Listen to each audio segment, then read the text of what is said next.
via telephone. Jim Brown is our guest here on the program. He is the president of the Association of School Boards in West Virginia. Jim, good morning. Thank you very much for being with us today. Is it executive director or president? My apologies, sir. I am the executive director, and thank you for the opportunity this morning. Great to have you with us. What is the Association of School Boards, and what does it do?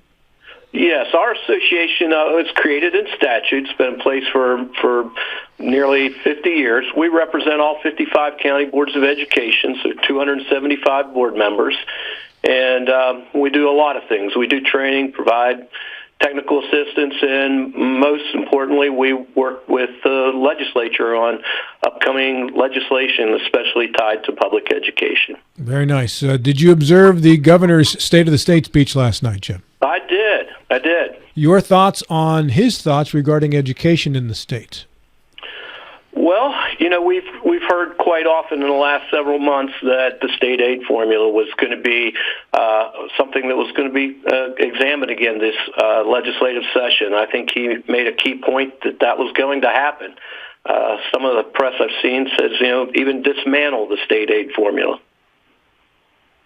Okay, so a couple things on this. One, can you explain the state aid formula so that we're all on the same page, the audience and everybody in the studio, as to how it works and why it is a concern to some? So the current state aid formula has been in place for several decades. Basically, it is the funding source for everything in public schools. Covers everything from personnel, fixed costs, programming, instructional materials, transportation costs. Everything is tied to public education. It's a per pupil enrollment number that drives the system that we currently use. And in some regards, many believe that it is somewhat antiquated. Doesn't really reflect some of the challenges that we're seeing financially in our schools currently. John Doyle. Jim, hi. This is John Doyle.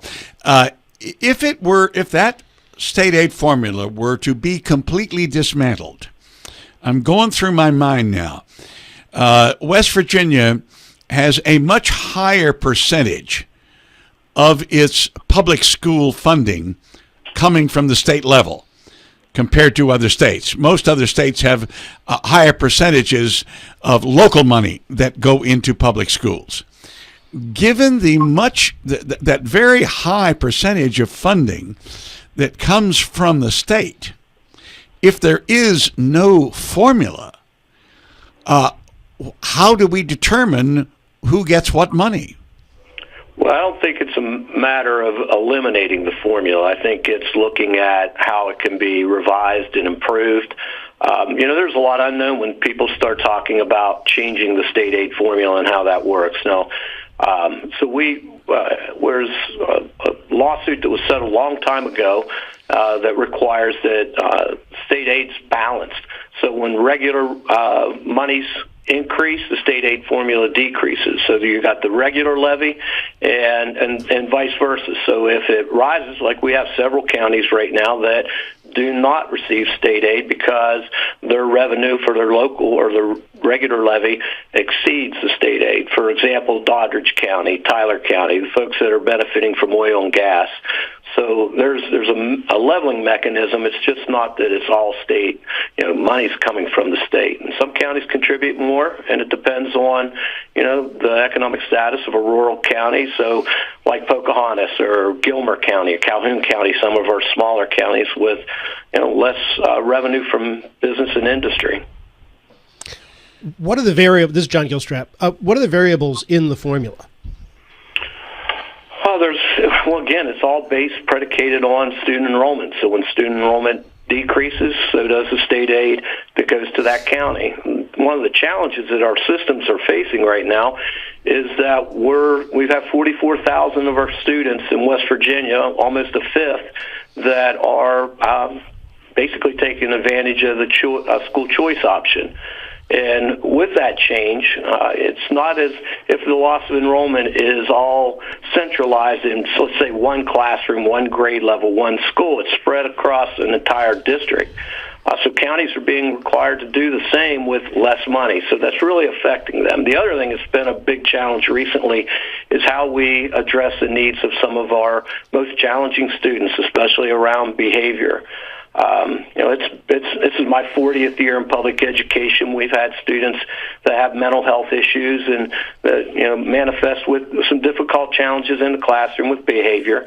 But the severity and the frequencies really increased lately, and those costs are not they're not considered in the state aid formula.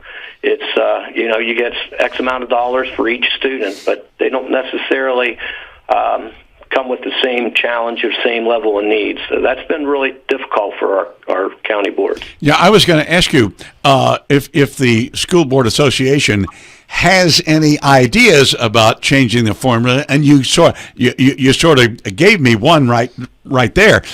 Do you have any others? Any other ideas about how the formula could be changed and be more effective? I have to say, simple solutions don't solve complex problems, and the state aid formula is very difficult to understand. I just hope that in the legislative process, when they do look at this, they include folks like county treasurers and superintendents and board presidents, folks that work with these budgets year in and year out and have that level of expertise, because there's always going to be unintended consequences. Each year we always have certain things that are unfunded liabilities that come out of the legislature. Board of Risk Management, Insurance Management, BRIM, we better known as, it's an unfunded liability. There are a lot of positions that are required in statute that there's no funding for. So those things really exacerbate the problem. To be very honest, we could debate the merits of school choice, and that's really not a position our association has taken, but we know it's really affecting our budgets and our ability to operate efficiently for all students. One thing that's not widely known, we had Jeffrey Fleck, who's the executive director for the Consolidated Public Retirement Board, present at our conference it's been this past fall. And in the state aid funding formula, $360 million goes to the teachers' retirement system. The thing is, $75,000 is the normal cost. There's $280,000 that is paying off an unfunded liability. So each year, into the state aid formula is $280 million that's paying for something that occurred in the past. And that was a 40-year amortization schedule that was put in place. It was a lawsuit that was settled back in '94. So, boy, it'd be nice if we could pull that $280 million and use it for something today and educating our public school kids. Sounds like we're about 30 years into a 40-year payout. Is that about right?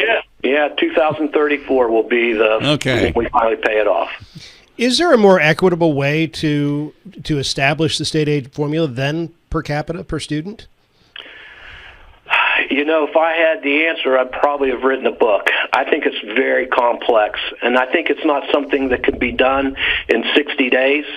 I think it's something that would be probably a year-long process, and again, bringing the key stakeholders to the table to have that conversation.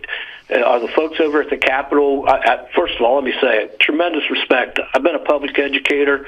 The last 2.5 years, I've spent some time over at the Capitol and watching the process. A lot of respect for the folks in the leadership, the work they do.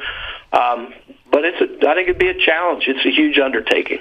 Jim Brown, our guest, Executive Director of the West Virginia School Board Association. Jim, there has been talk about consolidating school boards in smaller states, so you don't have a duplication. Smaller counties.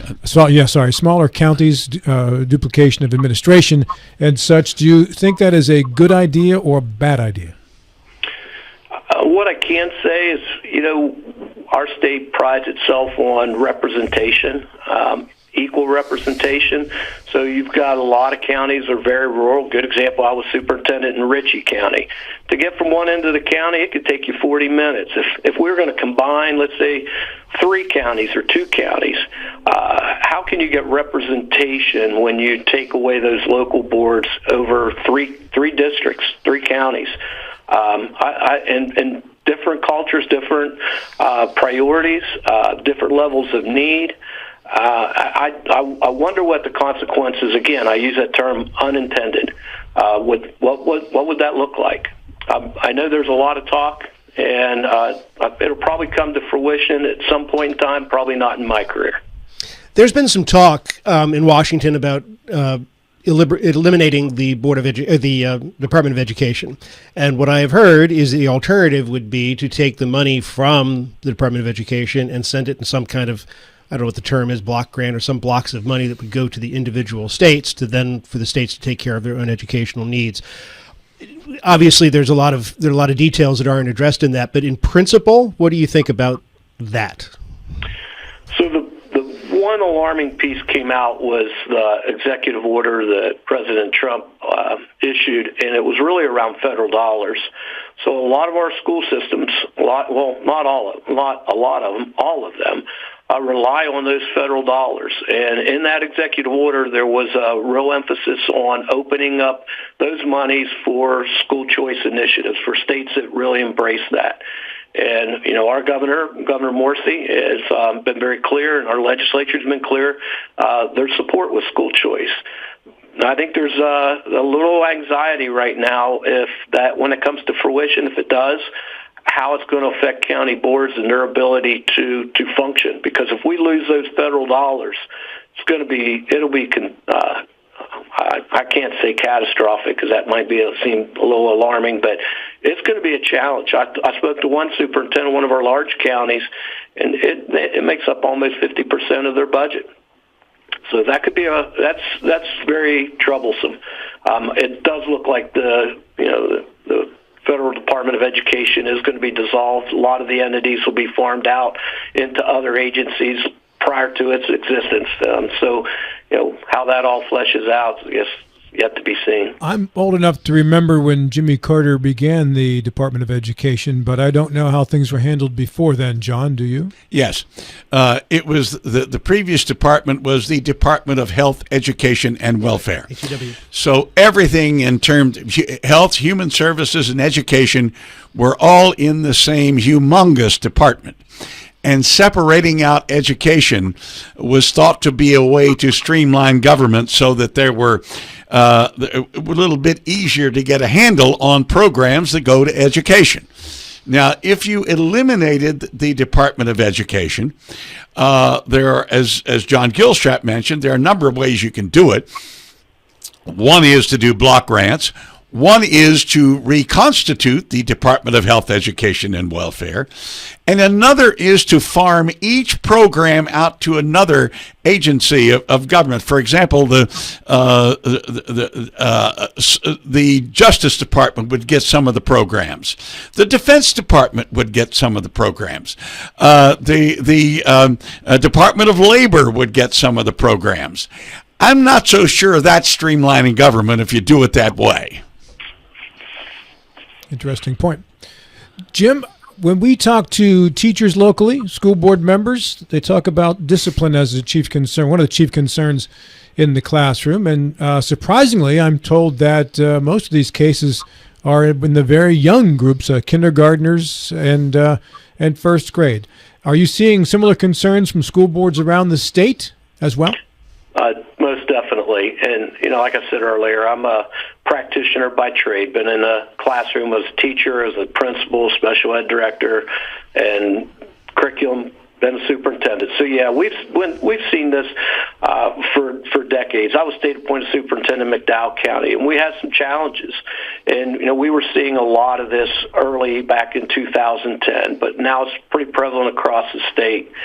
When I hear the word associated with this is discipline, I will tell you the one thing that I've been clamoring about is the lack of mental health supports in a lot of our counties. And the challenges that we're seeing, these are mental health issues.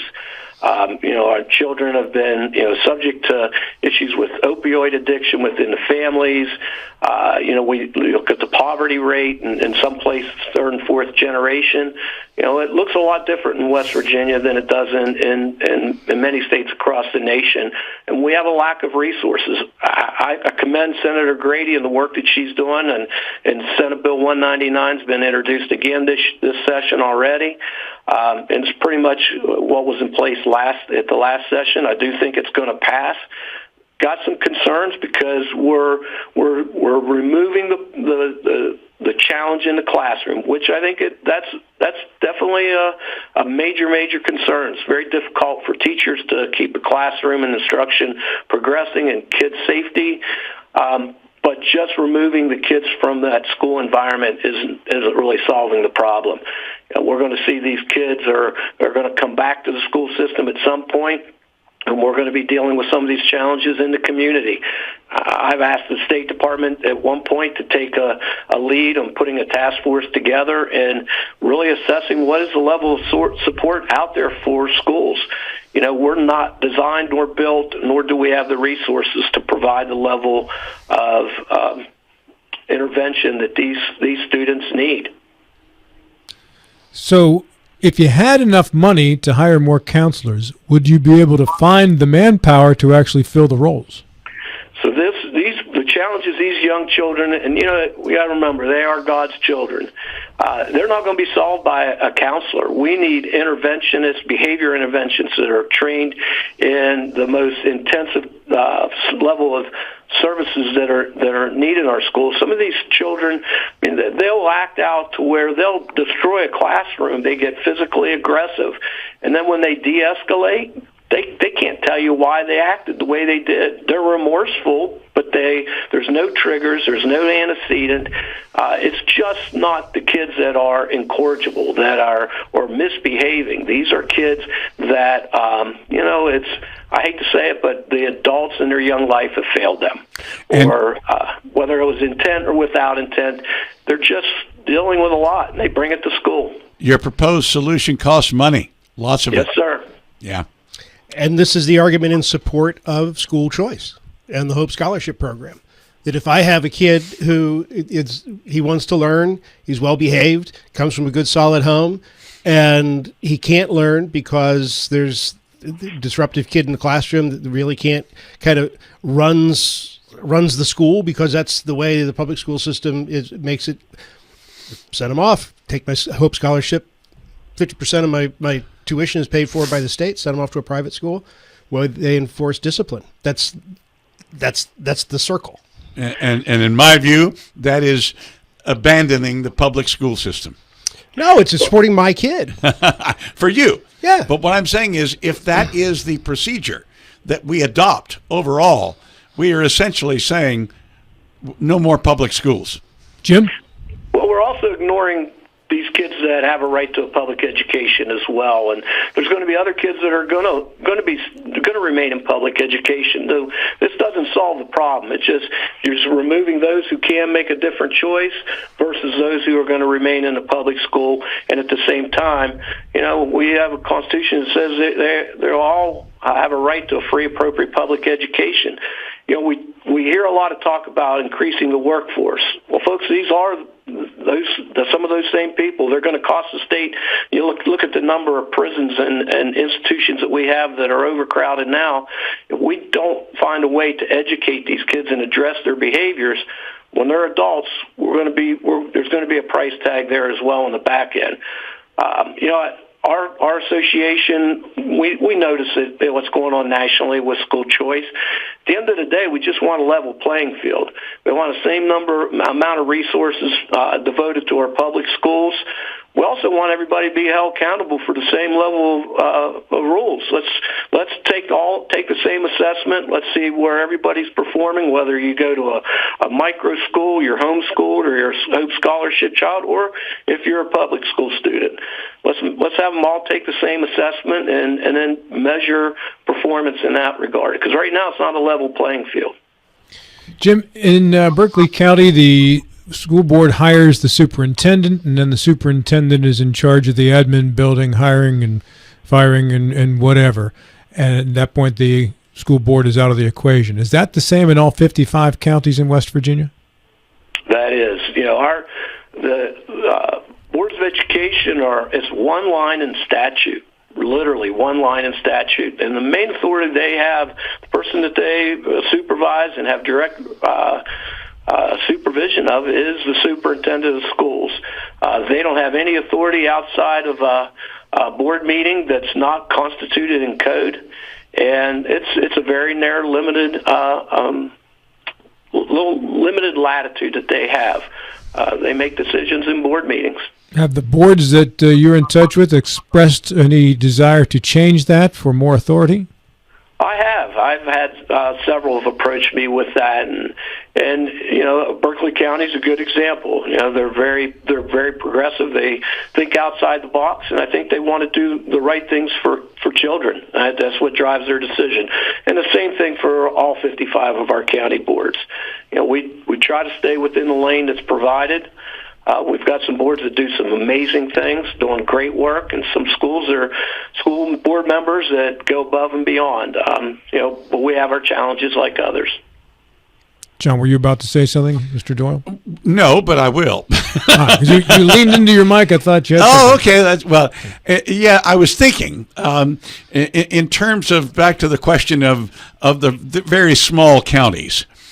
Jim, I've thought for a number of years, and I've just bounced it off some people in private, that a way to achieve some economies there, rather than force small county school boards to merge, I think what we should consider doing is coming up with much greater local control toward county school boards that have student populations of greater than X number.